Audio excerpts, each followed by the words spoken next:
जिस जीवन में प्रभु भक्ति नहीं, वह जीवन निष्फल कहलाता है।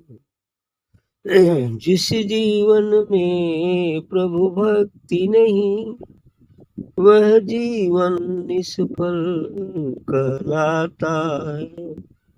जब प्रेम न हो उस ईश्वर से, जब प्रेम न हो उस ईश्वर से, वह मानुष पशु कहलाता है। जब प्रेम न हो उस ईश्वर से, वह मानुष पशु कहलाता है। नादान न बन, अनजान न बन, कुछ होश में दाना बन जा। नादान न बन, अनजान न बन, कुछ होश में दाना बन जा। यह दुनिया सराय फानी है, यह दुनिया सराय फानी है। क्यों इसमें महल बनाता है। यह दुनिया सराय फानी है, क्यों इसमें महल बनाता है। करने का कर्म बस यही है धर्म, करने का कर्म बस यही धर्म। तू सबको, तू सबका हो, सबका बन जा। तू सबका हो, सबका बन जा। जो सेवक बन दिखलाता है, वह परम धाम को पाता है। जो सेवक बन दिखलाता है, वह परम धाम को पाता है। कुछ सोच न कर उठ देख उधर, जग सागर है तन नैया है। कुछ सोच न कर उठ देख उधर, जग सागर है तन नैया है। जो तैरता है सो डूबता है, जो तैरता है सो डूबता है, जो डूबता है तर जाता है। जो तैरता है सो डूबता है, जो डूबता है तर जाता है। कुछ ध्यान करो, कुछ दान करो, कुछ काम करो इस जीवन में।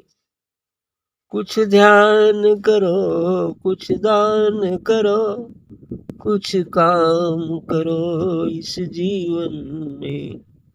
प्रभु भक्ति के प्रयत्न से ही, प्रभु भक्ति के प्रयत्न से ही यह जीवन सफल हो जाता है। प्रभु भक्ति के प्रयत्न से ही यह जीवन सफल हो जाता है। जिस जीवन में प्रभु भक्ति नहीं, वह जीवन निष्फल कहलाता है। सही कहा है इन्होंने कि जिस जीवन में संसार के सभी कर्तव्यों को धर्मानुकूल करते हुए भी यदि प्रभु की तरफ से भक्ति नहीं है, किसी संत सदगुरु की शरण वो नहीं जाता है, तो वह जीवन बेकार ही हो गया। क्योंकि मानव जीवन का लक्ष्य तो ईश्वरत्व की उपलब्धि ही है, अपने को जानना ही है। यदि मानव जीवन पाकर यदि वह इस मार्ग पर नहीं चलता है, तो पशु से बढ़िया कैसे हो सकता है। पशु भी तो विषय भोग और पेट पालना जानते हैं। यदि वही इंसान भी करता है, तो पशुओं से श्रेष्ठ कैसे हो सकता है। जब प्रेम न हो उस ईश्वर से वह मानुष पशु कहलाता है। बिल्कुल सही। यदि वो उसका मनुष्य शरीर पाकर यदि फिर भी वो ईश्वर से प्रेम नहीं करता, ईश्वर की तरफ नहीं चलता, तो फिर वो पशु ही कहलाएगा। क्यों? क्योंकि आगे नरोत्तम दास जी ने कहा था ना, यही पशु प्रवृत्ति है कि आप ही चले, वही मनुष्य है कि जो मनुष्य के लिए। तो मतलब यदि उसके अंदर मानवता नहीं आई, परोपकार की भावना नहीं आई, सहृदयता नहीं आई, तो पशु ही होगा। नादान न बन, अनजान न बन, कुछ होश में दाना बन जा। यानी नादान मत बनो।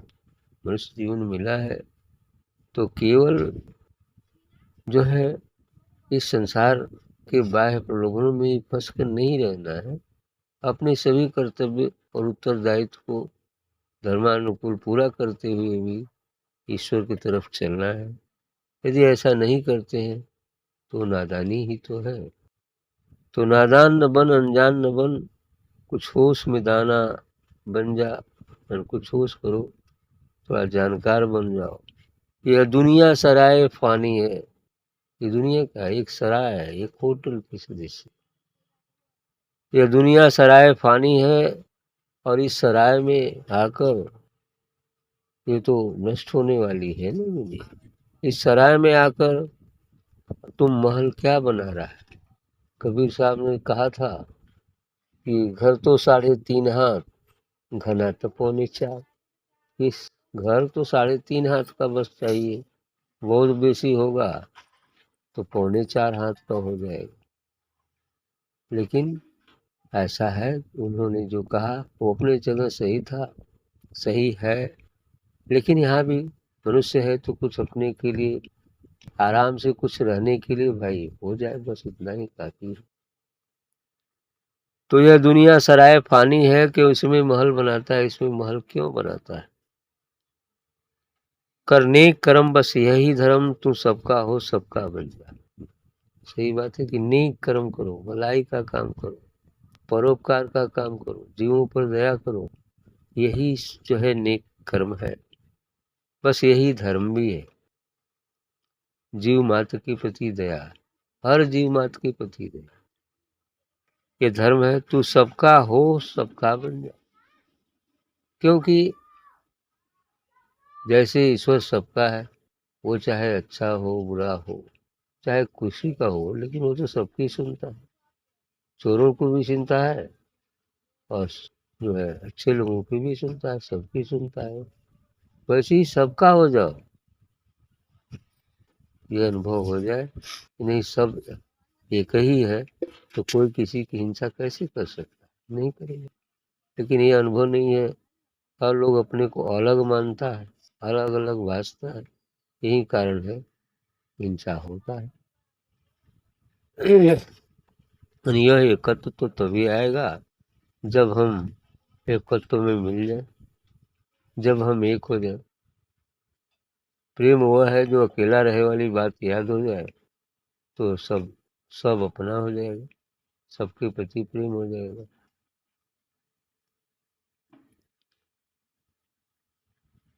तो जो सेवक बन दिखलाता है वो परम धाम को पाता है। जो सबका सेवक बन जाए, अर्थात यथाशक्ति जो उचित है, जहाँ तक उचित हो वो सेवक बनकर काम करना है। क्योंकि यह संसार ही, चाहे वो किसी रूप में, परमात्मा की ही तो अभिव्यक्ति है, और उसकी यथोचित सेवा करना, उसकी रक्षा करना, उसका हित सोचना, यही तो मानव धर्म है। जो सेवक बन दिखलाता है वो परम धाम को पाता है, वही उस परम धाम को प्राप्त करता है। कि जीव मात्र की सेवा ही ईश्वर सेवा है। कहा जाता है कि हर जीव में परमात्मा है और उसकी सेवा यथोचित जो जैसा है वैसा करना, सब समझ करके। क्योंकि ये भी कहा जाता है कि सभी जल नारायण है, लेकिन गंदा जल नहीं पिया जाता। सभी नारायण है, लेकिन बाघ नारायण से थोड़ा डरना भी। इसलिए यही भी उचित विचार करके ही कार्य करना है इस संसार में। कुछ सोच न कर उठ देख उधर, जग सागर है तन नैया है। कह रहे कुछ सोच मत करो, थोड़ा ईश्वर की तरफ देखो। क्यों? क्योंकि जग सागर है तन नैया, ये संसार ही एक सागर है, महासागर है, बहुत सागर है। और इसमें ये शरीर क्या है? नैया की भांति। यह शरीर एक नौका की भांति है। तो आगे कह रहे हैं कि जो तैरता है सो डूबता है। अब इसमें जो तैरता है वो तो डूबता है, और जो डूबता है वो तर जाता है। यदि संसार को हम ऊपर ऊपर देखते रहते हैं, ऊपर से, तो ये तैरना हुआ। अब बाह्य रूप से देखकर उसकी तरफ आकर्षित होना, उसके लिए कार्य करना, उसके वशीभूत होना। अब यदि हम ऐसा बाहर बाहर देख रहे हैं संसार को, तब तो डूबना ही पड़ेगा, है ना। डूबने का मतलब पतन को प्राप्त होना। लेकिन यदि इसमें डूब जाए हम पहले से, तो जो ही डूबेंगी तो इसकी सत्यता का पता चल जाएगा कि संसार कितना सत्य है। तो इसमें डूब कर यदि हम देखते हैं, गहराई में देखते हैं, अंतर में देखते हैं कि सत्य क्या है, तो जो दिखता है वो तो नश्वर है, वो असत्य है। लेकिन उसके अंदर जो बैठा हुआ है वो सत्य है। तो उसमें यदि हम डूब कर देखते हैं, जब सत्य का बोध हो जाता है तो तर भी जाएगा। यही स्थिति है, यानी डूब कर देखने से तरना होता है, और बार बार देखने से तो फिर फंसना ही होता है। क्योंकि शेक्सपियर ने कहा था ना, outward shows of things also deceive the world. किसी भी वस्तु का बाहरी दिखावा हमेशा संसार को धोखा देता है। और बाहर देख तो वो कहा ना, क्या है वो, घड़ा में अंदर विष भरा हो और ऊपर दूध रख दिया जाए, तो दूध रख दिया जाए तो लोग समझेगा कि नहीं दूध हो सकता है। अंदर देखा नहीं, दूध समझ कर पिएगा तो क्या होगा, जान जाएगा। बस ऐसी ही बात, बाहरी दिखावा धोखा देता ही है। और यह दृष्टि तो बाहर ही देखती है ना, लेकिन इस दृष्टि को अंदर दृष्टि यदि खोलेंगे, नेत्र के माध्यम से देखेंगे, तो सत्य की गहराई का पता चलेगा, तब डूबना हो जाएगा।